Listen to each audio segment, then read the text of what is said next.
अस्सलामुअलैकुम दोस्तों, 4500 साल पहले इजिप्ट मिस्र के अंदर जो है एक ऐसा अजूबा बनाया गया जिसने आज तक दुनिया को हैरान करके रखा हुआ है कि ये अजूबा किस तरीके के साथ बनाया गया था। ये अजूबा एक इमारत की सूरत में था जिसकी हाइट 147 मीटर बताई जाती है और इसका वजन 6 मिलियन टन बताया जाता है। अगर इसका वजन आज की दुनिया की सबसे ऊंची इमारत के साथ किया जाए बुर्ज खलीफा के साथ, तो बुर्ज खलीफा का वजन सिर्फ 5 लाख टन है, लेकिन इस इमारत का वजन 55 लाख टन ज्यादा है बुर्ज खलीफा से भी। और 4000 साल तक जो है ये दुनिया की सबसे ऊंची इमारत रही, इसका कोई भी मुकाबला नहीं कर सकता। लेकिन इसमें सबसे हैरान करने वाली बात जो है वो ये है कि उस वक्त के अंदर किसी किस्म की टेक्नोलॉजी मौजूद नहीं थी। इवन दो कि एक टायर, एक व्हील जो है वो भी मौजूद नहीं था कि जिसके साथ एक जगह से दूसरी जगह चीजों को मुंतकिल कर लेते। उस वक्त के अंदर इस तरह की इमारत बनाना और आज तक उसको सरवाइव कर पाना मौसम की शिद्दत के बदलने के बावजूद भी, ये वाकई में एक हैरानकुन है। तो चलते हैं उस इमारत की तरफ जिसका नाम है the great pyramids of Giza.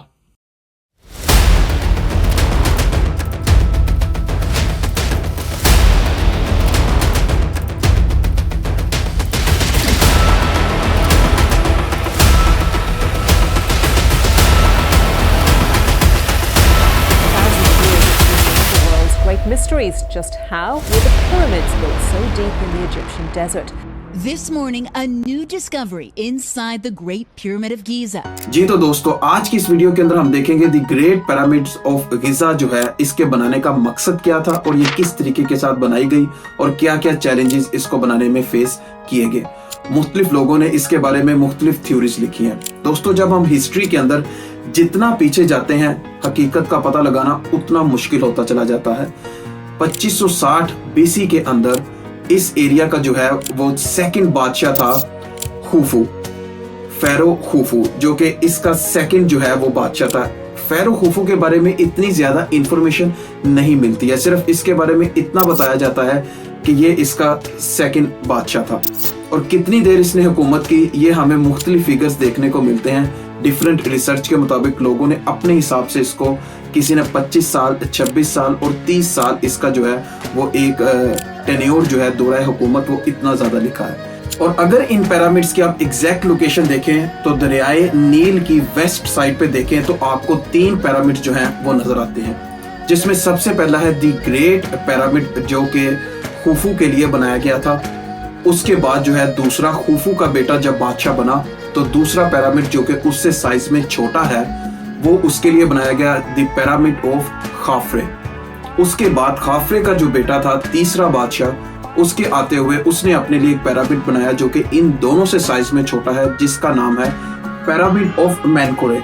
इसके अलावा स्फिंक्स ऑफ गिज़ा जो है एक बड़े साइज का स्टैचू, वो भी इसके अंदर मौजूद है। और इसके अलावा छोटे छोटे से मकबरे और पिरामिड्स जिनकी कुल तादाद 118 बताई जाती है। वक्त के बदलने के साथ साथ, मौसम के बदलने के साथ साथ वो टूटते चले गए, लेकिन ये जो 3 पिरामिड्स हैं ये अपनी उसी असल हालत के अंदर जो है वो मौजूद है। आपने आज तक काफी कहानियां सुनी होगी कि जो बादशाह थे वो अपने लिए जो है मकबरे और महल जो थे वो अक्सर बनवाया करते थे। तो ये भी जो है खुफू ने अपने लिए सबसे पहले जो पिरामिड बनवाया था ये अपने मकबरे के लिए ही बनवाया था, क्योंकि उस वक्त के अंदर लोग आफ्टर लाइफ के ऊपर यकीन रखते थे कि मरने के बाद जो है वो एक और जिंदगी है, और पहली जिंदगी के अंदर अगर आप अच्छे रहे हैं तो अगली जिंदगी के अंदर भी आप अच्छे रहेंगे। अगर पहली जिंदगी के अंदर आप अच्छे नहीं रहे तो अगली जिंदगी को अच्छा बनाने के लिए आपको अच्छे से इंतजामात करने पड़ेंगे, जिसकी वजह से जो है मरने के बाद ही अपनी बॉडीज को ममीफाई करवा के लकड़ी के ताबूत के अंदर जो है बंद करके तो अपने लिए एक पूरा जो है मकबरा तैयार करवाया करते थे, जिसके अंदर तमाम किस्म की आसाइशें और तमाम किस्म की जो खजाना है, ज्वेलरीज हैं, वो उसके अंदर अवेलेबल होती थी उस वक्त की सहूलियात के मुताबिक, ताकि उनकी आने वाली जिंदगी जो है मरने के बाद वाली वो अच्छे से गुजर सके। अब इसके बारे में जो सबूत मिला 1909 के अंदर जो है आर्कियोलॉजिस्ट जो पिरामिड्स के अंदर गए उनको 3 चीजें मिली। एक तो उनको हुक मिली जो एक चीज को खींचने के लिए काम आती थी, दूसरा उनको एक ताबूत मिला लकड़ी का, और इसके अलावा जो है उनको एक लकड़ी के बॉल्स मिले। तो जो ताबूत मिला उसके बारे में वाज़े तौर पर यही कहा जाता है कि ये जो है खुफू का ताबूत था जिसके अंदर जो है उसको दफनाया गया था। लेकिन बाकी जो चीजें थी साथ में रखी गई थी वो वक्त के साथ साथ लूट ली गई और जो लोग थे वो वहां से उठा के ले गए, उसके बारे में ये माना जाता है। अब इसके बारे में जो है कि ये पिरामिड उन्होंने किस लिए बनाए थे, वहां की पेंटिंग के मुताबिक लोगों ने डिफरेंट थ्योरीज भी लिखी हैं।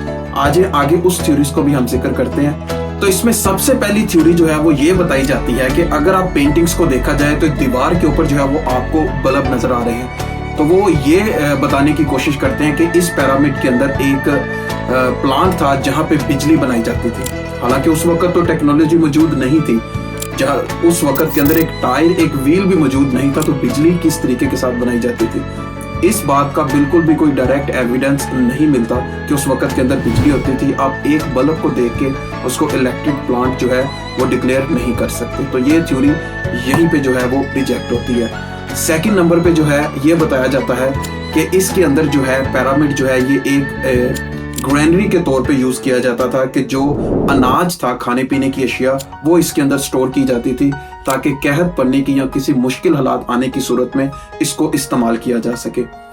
और उसके बाद जो है तीसरे नंबर के ऊपर इसके बारे में ये कहा जाता था, एक अमेरिकन पॉलिटिशियन थे बेन कार्सन, उन्होंने 1998 के अंदर इसके बारे में बोला था कि जीसस के फादर ने जो है ना ये पिरामिड्स बनाए थे, जिसकी बात को पॉलिटिक्स ऑफ रिलीजन कह के जो है वो रिजेक्ट कर दिया गया।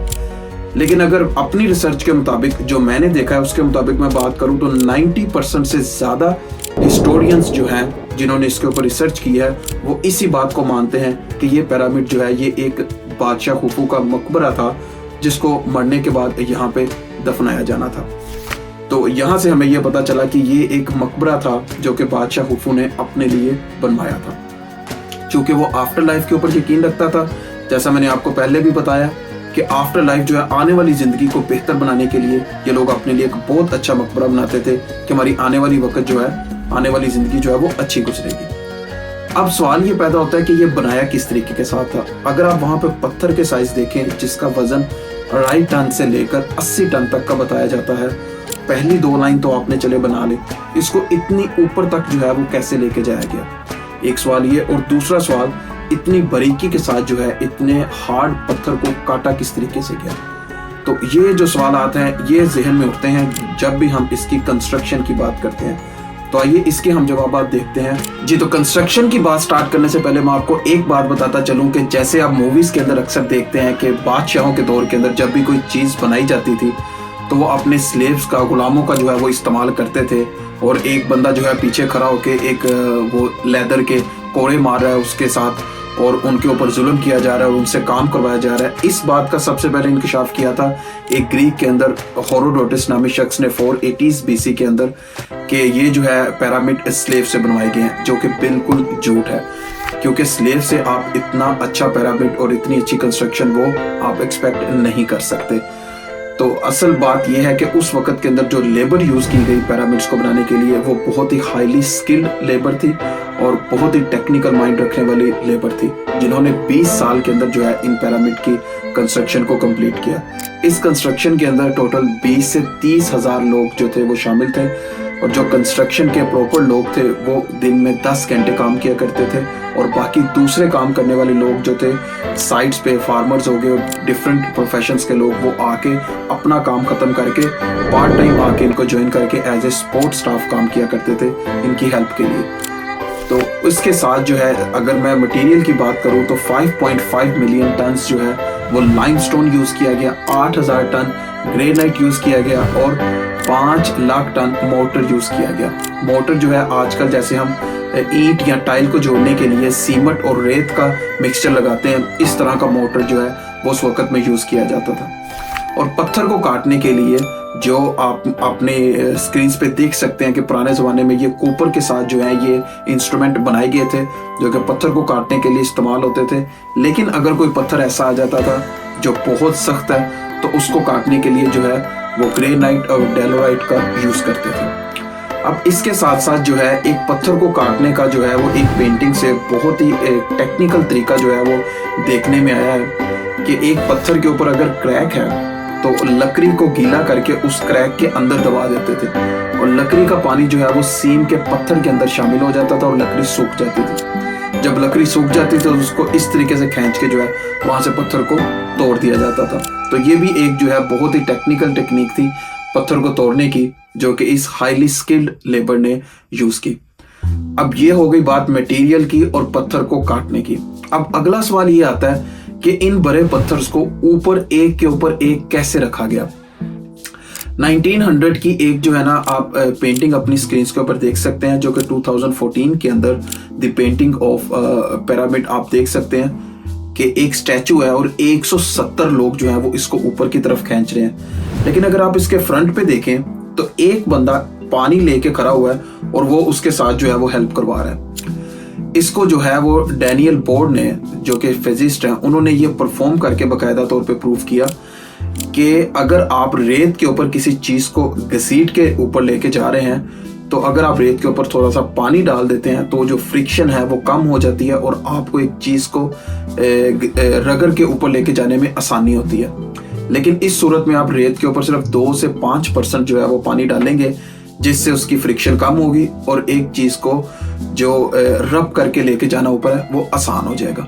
पत्थर को ऊपर लेके जाने का प्रोसेस है, इसके अंदर 2 थ्योरीज जो है वो जो है बहुत फेमस हैं, जो कि बताई जाती हैं।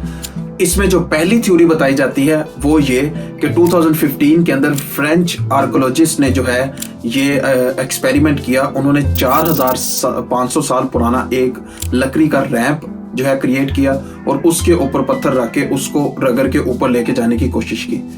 आप देख सकते हैं कि उन्होंने एक स्लोप बनाई, एक स्लाइड शेप की स्लोप बना के उसके इर्द गिर्द लकड़ी के जो है वो राड लगा के रस्सी के साथ इन सब के साथ जो है वो आपस में इसको एक चक्कर लगवा के तो पत्थर को जो है वो घसीट के इस स्लोप के ऊपर से लेके ऊपर जाया जा रहा है। अब ये स्लोप जो है अगर आप 3rd लेयर बना रहे हैं तो उसके लिए ये स्लोप और होगी, लेकिन अगर आप 4th लेयर की तरफ जाएंगे तो इस स्लोप को आपको थोड़ा सा ऊपर की तरफ करना पड़ेगा ताकि जो इसके अंदर टिल है वो कम से कम आए और आराम से जो है वो पत्थर ऊपर की तरफ चला जाए। तो हर एक लेयर के लिए ये अलहदा से स्लोप का जो है वो एंगल बनता है, जिसको आराम से जो है वो ज्यादा किया जाएगा, जिसकी वजह से पत्थर जो है वो आराम से ऊपर चला जाए।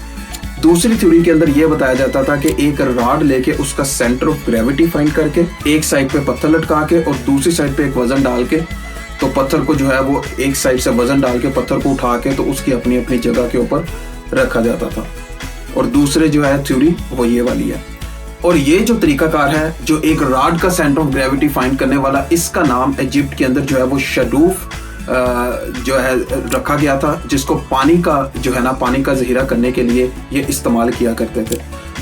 तो इन थ्योरीज को, अगर इन दोनों थ्योरीज को फॉलो किया जाए कि एक स्लोप के साथ पत्थर ऊपर लेके जाया गया और दूसरा सेंटर ऑफ ग्रेविटी फाइंड करके पत्थर ऊपर लेके जाएंगे, अगर इन दोनों तरीकों को इस्तेमाल किया जाए और इन दोनों तरीकों को मान के चला जाए तो 20 से 30 हज़ार बंदों ने 20 साल में काम कंप्लीट किया। अगर हम एक पत्थर की कैलकुलेशन टाइम के हिसाब से निकालें तो एक पत्थर को ऊपर लेके जाने में 3 मिनट का टाइम लगा, जो कि नामुमकिन है। 3 मिनट के अंदर जो है आप हिल भी नहीं सकते। 3 मिनट के अंदर तो ये जो है ना नामुमकिन है। तो इस वजह से ये जो the great pyramids of Giza है ये आज तक एक अजूबा ही है, ये आज तक एक मिस्ट्री ही है जिसकी सच्चाई किसी को भी पता नहीं चल सकी। और यहाँ पे मैं आपको बताता चलूं कि जो बहुत ही ज्यादा शॉर्टकट काम ढूंढने वाले हैं ना, जो लेजी किस्म के लोग हैं, वो इसके ऊपर ये बात कर देंगे कि उस वक्त के अंदर एलियंस आए थे, उन्होंने ये पत्थर उठा के रखे, वहां पे जिन आए थे, कुछ भूत आए थे, उन्होंने पत्थर जो है वो उठा के रखे। तो क्या वो भूत एक पिरामिड बनाने के बाद, जो ग्रेट पिरामिड है वो बनाने के बाद वो थक गए थे? तो ये जो है ये एक लेजी आर्गुमेंट्स हैं जिसका कोई किसी किस्म का एविडेंस और लॉजिक जो है वो नहीं मिलती। अब इन पिरामिड्स के ऊपर अगर आप देखा जाए तो जब ये पिरामिड इन्होंने कंप्लीट किया तो इसकी जो पहली 2 लेयर्स है ना, उसके अंदर इन्होंने मोटर बहुत ज्यादा यूज किया, लेकिन ऊपर वाली लेयर्स के अंदर मोटर यूज नहीं किया। तो इसकी बुनियाद को इन्होंने बहुत ज्यादा मजबूत बनाया, जिसकी वजह से ये आज तक जो है उसी तरीके के साथ अपनी शक्ल के साथ मौजूद है। जब ये पिरामिड कंप्लीट हुआ तो उन्होंने लाइमस्टोन का जो है एक लेयर इसके ऊपर लगा दी पूरी, जिसकी वजह से जब सनशाइन, सूरज की रोशनी उसके ऊपर पड़ती है तो वो चमकता है।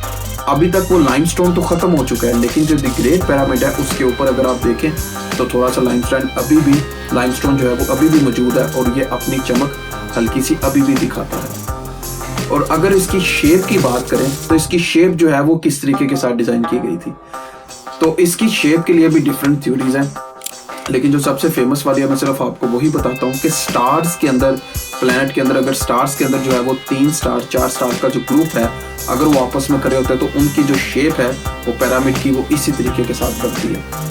और अगर इस पिरामिड का देखा जाए तो इसका जो शेडो है ज़मीन के ऊपर वो भी थोड़ा सा जो है वो टिल्ट करता है, और बहुत ही ये टेक्निकल काम है। जैसा कि मैंने आपको पहले भी बता चुका हूँ कि इसको बनाने के लिए बहुत ही हाईली स्किल्ड लेबर यूज़ की गई है, जो कि इसकी सारी निशानियाँ और इसके सारे जो लॉजिक्स हैं वो यही बताते हैं। जी तो दोस्तों, ये थी the great pyramids of Giza की हकीकत, जो कि आज तक जितनी की रिसर्च हो चुकी है उसके मुताबिक सारी रिसर्च सिर्फ पेंटिंग्स के ऊपर और जो नज़र आता है उसके ऊपर की गई है। हकीकत किसी को भी नहीं पता। किसी भी बात की आप लॉजिक निकाल के देख लें तो एंड पे जाके फेल होती है। इसलिए ये अजूबा आज तक अजूबा ही है।